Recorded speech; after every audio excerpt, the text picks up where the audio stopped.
One of the things that are important to understand in law or in government is that we the people make the law. And if we make the law ourselves, then we know what that law is and we can defend that law because we understand it. It has to be simple and plain so that there can't be any real discussion about what it means. It has to be short. In other words, it can't be over a page long kind of thing. You know, the Ten Commandments is a good example. Been around for thousands of years. Everybody still understands what it means. So the end result of that is world law is enacted by creating the law. We, the people of the world, select this law to govern our leaders. That's what we're trying to do. We're going to select the law that governs our leaders. Now, the difference between enforcing that law and not enforcing that law, letting it be corrupted, is letting the law decide. In other words, once we have made the law, just like a criminal understands that, you know, if you steal, that's against the law.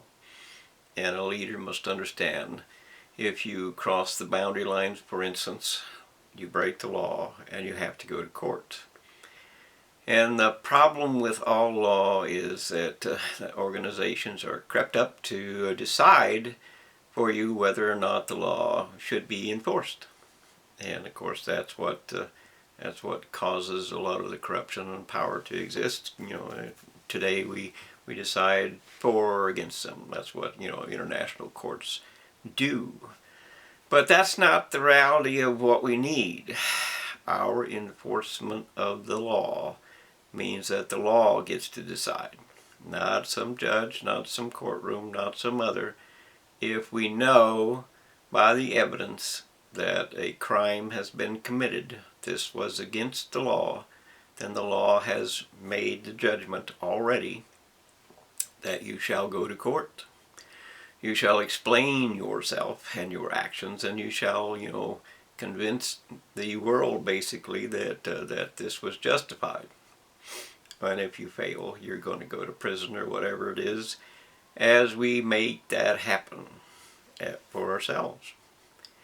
And of course, you know, there are any number of governments across the world that say, you know, leaders that say, you can't do that, but we can. With a soldier's Bill of Rights. In other words, we the people who are the soldiers, if we understand that it is our right to refuse to attack another nation, for instance, it is our legitimate duty to our nation to defy the leader who says go attack another nation, which is very different from defend our nation. But the idea of, you know, go attack another nation, that is completely different. And we understand this is a crime that has been committed. And the law that we make is a law enough to enforce the fact that now we're going to go get that leader and bring them to court and justify what it is that they have done and why. And if they have completely disregarded the law that is we the people, we the world, then we're going to enforce punishment upon them, which means that, you know, for instance, Putin is invaded, and if you want to try to bring him back before the law was created, you know, that's one thing, and you can take everything he has. But on the other hand, this isn't law yet, and this is what leaders do, because they want to distract their people from the reality of what they themselves did do. They want to create for themselves a legacy of, I made this happen for you. I took their stuff. I took their lives. I took their nation, and now we have less competition for ourselves. We have more for ourselves, and our children will benefit. It is a constant fact of life here in this United States that too many black people have decided that you know, it's slavery. That was.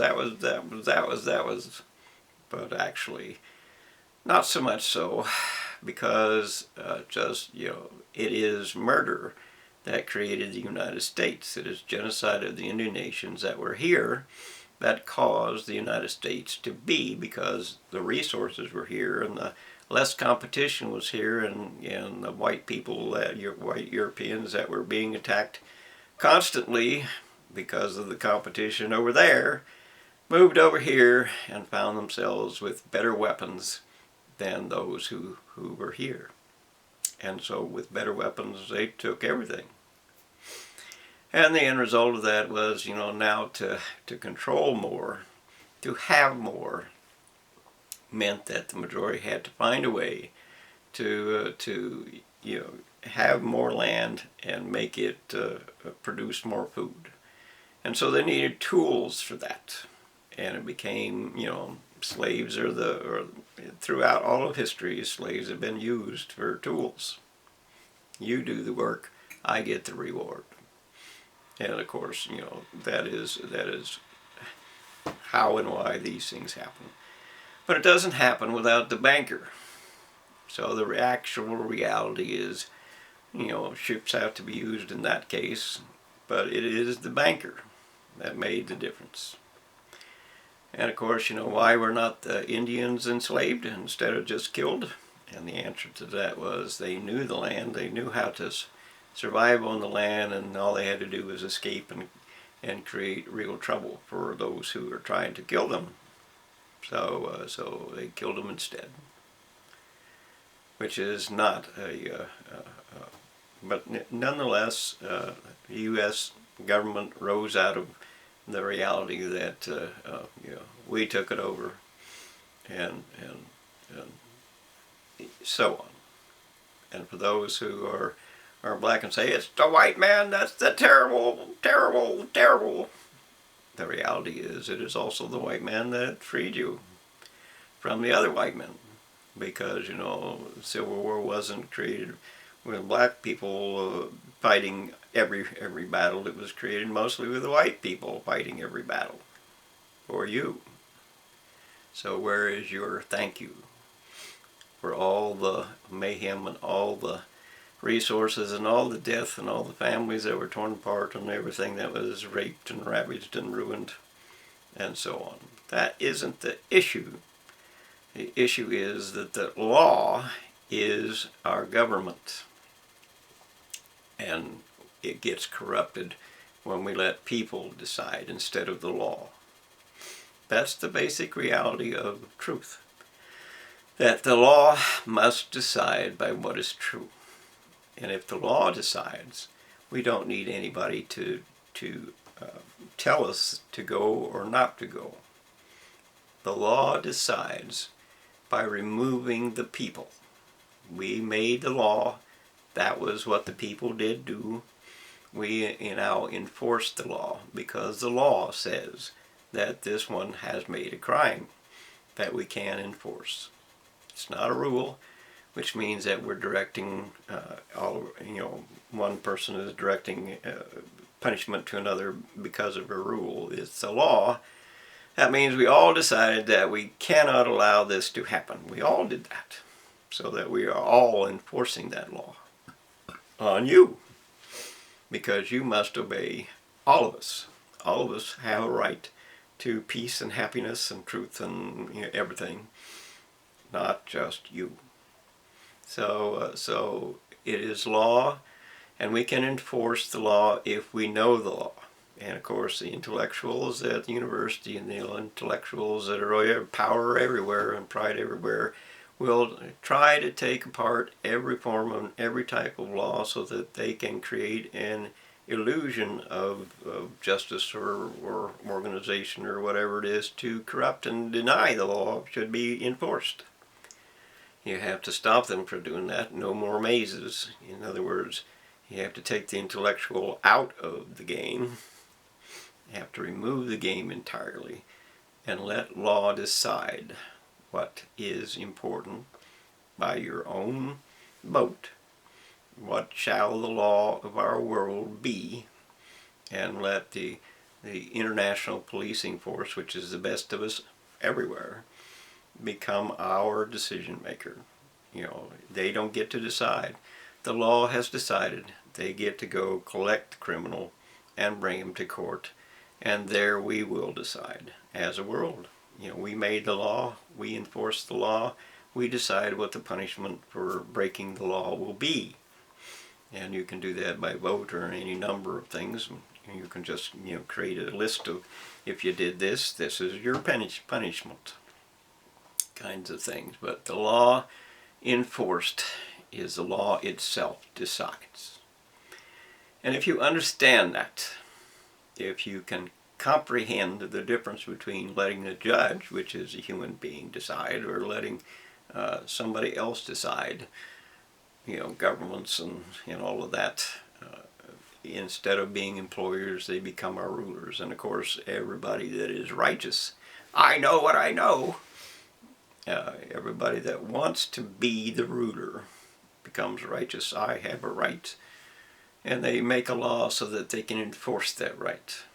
We have to have laws that all of us have decided upon so that rulers do not exist, so that rules cannot be made more than just a few, so that we do know that there is nobody else enforcing rules on us. We have the law. Everybody has to obey the law, not just a rule, not just poking you, but all of us. All of us is where freedom begins. All of us is where respect begins. All of us is where competition is moderated as best we can. All of us own the nation.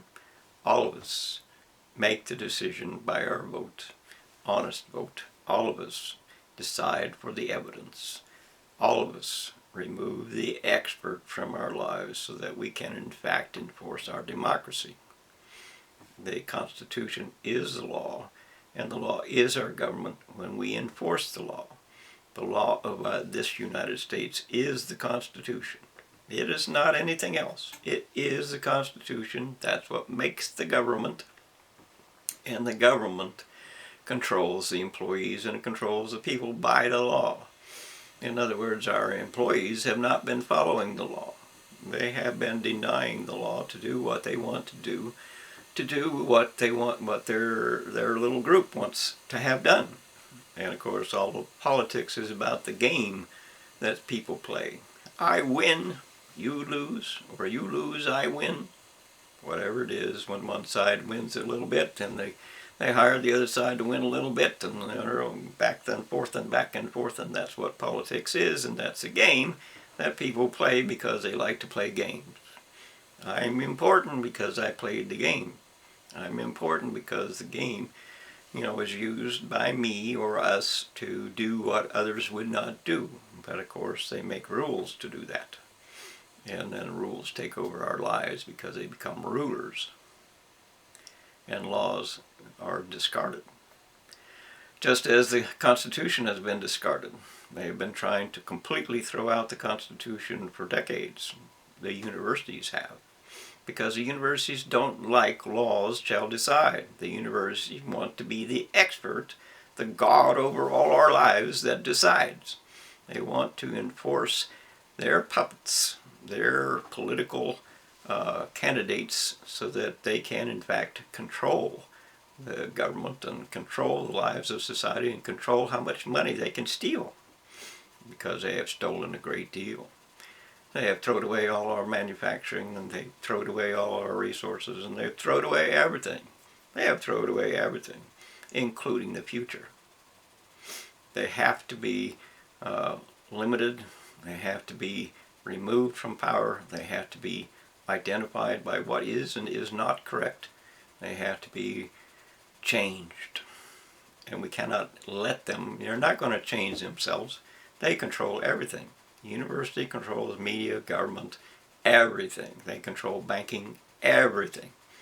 So in other words, they're not going to change themselves. We have to change them for them. And again, it is redress of grievances that is our legal authority as a nation to change what we need to change. And if we do that, we will show the world that they too can be involved in creating a law that will then govern the leaders. That's the difference between world law and national law and so on. We don't govern ourselves with the Constitution because our enemies have taken over the Constitution and thrown it away. Every courtroom I was ever in, when it come to constitutional law and enforcement of constitutional law, they shut up and threw me out the door. That ain't a good thing. That is treason, in fact.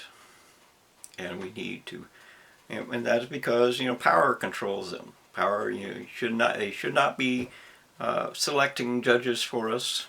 We should be grading judges as they go at every trial, and then those who are the best judge for ourselves, for our democracy, for our lives, become our judge, not what somebody decides for us.